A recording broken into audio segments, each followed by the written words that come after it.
Shalom Aleichem and welcome to Machin Le'ira Online Smicha. There is a favorite food item that, especially on Pesach, many people enjoy very much. And just lately, I came across a discussion which was a surprise to me, and I'd like to discuss it with all of you. What bracha should be made on this, what we call a fruit. Now, what do I mean by that? In simple words, how do you define fruits from vegetables? Vegetables grow on the ground, fruits grow on the tree. If you're asked to go shopping and you're asked to buy avocado, where are you going to find it? Are you going to find it in the fruit section, or are you going to find it in the vegetable section? What's the difference? The difference will be the bracha, obviously. Before we get to discuss the bracha, when you make a beri pri adama, when do we make a beri pri eitz, I'd like to share with you a thought that I saw from the Ben Yehoyada, from the Ben Ish Chai. He asks a very good, very powerful question. He says, we know that the bracha achreina, the benching, is a mitzvah saseh min ha-Torah. V'achalta v'savaita uveirachta. The bracha rishona is midrabanan. But the Gemara says tremendous thing is how important a bracha rishona is. The Gemara says anybody who eats something and doesn't make a bracha rishona is as if he's moyel behektish, as if he used hektish without permission. So there's a simple klutz kasha, says the Ben Yehoyada. If the bracha rishona was only in this niskan, only in the takin, by the time of the Anshe Knesset Agdela, what happened to all the generations before? They didn't know, it wasn't established yet, this bracha. Were they all moyel behektish? And he brings a reason from the Chidah. He brings an answer from the Chidah, which he's not too satisfied with. The Chidah says that, the generations earlier, they didn't have to say a bracha to be mevared in the tzutzis of the food that you're eating. They were higher level. They could have just thought something, or, they themselves were holy enough, they didn't need the bracha. So Ben Ish Chai says, okay, I will accept that, but for the tzaddikim, but what about the pshutei am?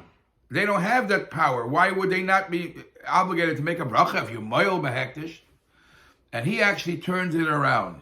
He says, the Ben Yehoyada, that in the earlier generations, the world was so coarse, a bracha didn't even have, if a person would have said a bracha, then wouldn't even have the power.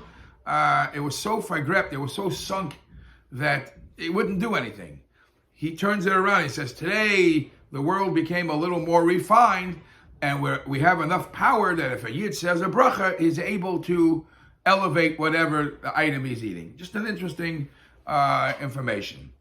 What's the controversy that I came across just over Pesach? It is common practice, everybody knows, that when you eat an avocado, you make ha'etz. And the reason why people easily accept that, because where does avocado grow? On a big tree. Well, somebody pointed out to me, he says, I have a question. He says, avocado taka grows on a tree, but if you know of how avocado grows, and at what point the avocado is when it's taken off the tree, there could be questions of it being a ha'adama. And think when you do a little research, it might even be a shahakal.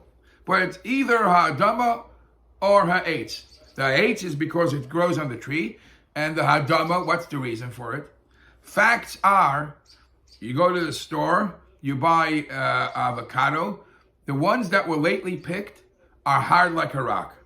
Facts are that avocado, when it's picked, it is hard. It becomes soft with time as it's off.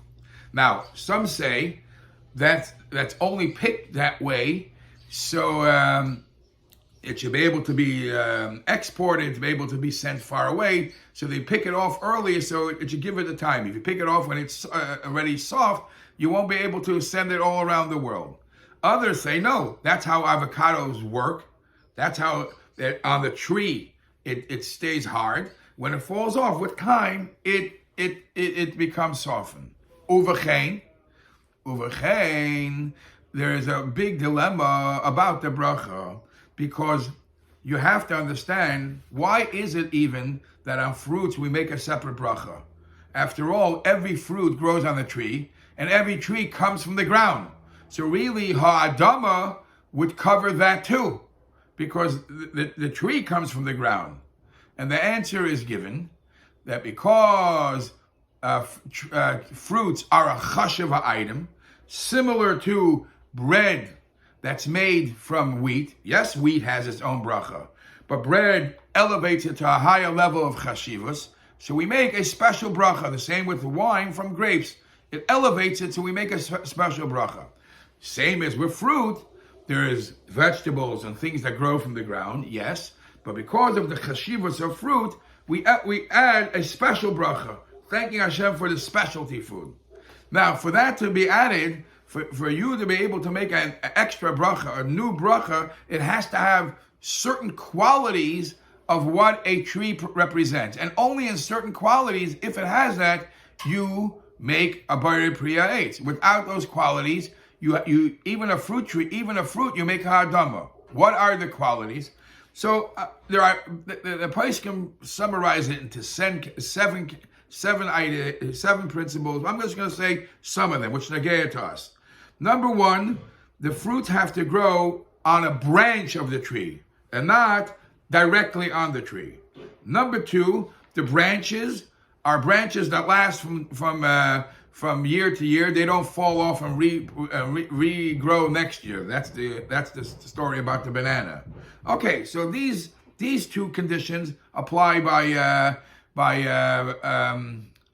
avocado, but some of the other conditions don't. Number three, the fruit has to be ripened and ready to eat as it's picked. Because if it's not ready, it's similar to those fruits that are inedible when it's picked because it's very sour. You don't make a Borei Priya Eitz.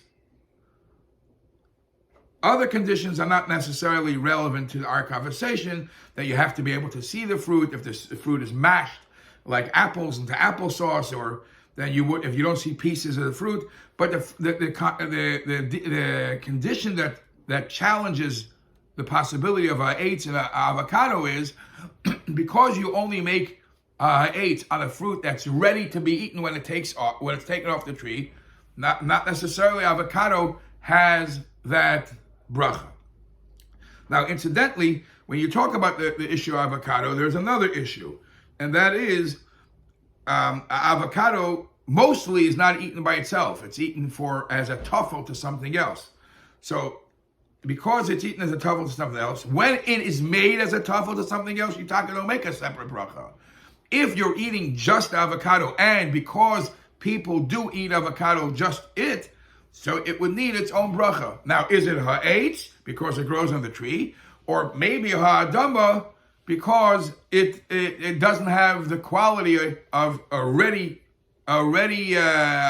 edible fruit as it falls off? L'poil, the consensus of most of the poskim is it is ha'etz, and the most sensible reason is it's different than those other examples that Shulchan Aruch gives. Why is it different than those other examples? Because the other examples, the item that fell off the tree, you must do something to make it edible, and because is on its own, it doesn't become edible. The bracha is not ha'etz. However, the avocado, one or two things: either they pick it early because they want it to last longer, but if you would leave it, it could actually soften there, or even if that's not true, you don't have to do anything to make the avocado soft. Time makes it soft. So because it happens by itself, and this is the way avocado grows, and this is the way people get an avocado to eat, the consensus of most of the poskim is you still make a Borei Priya Eitz.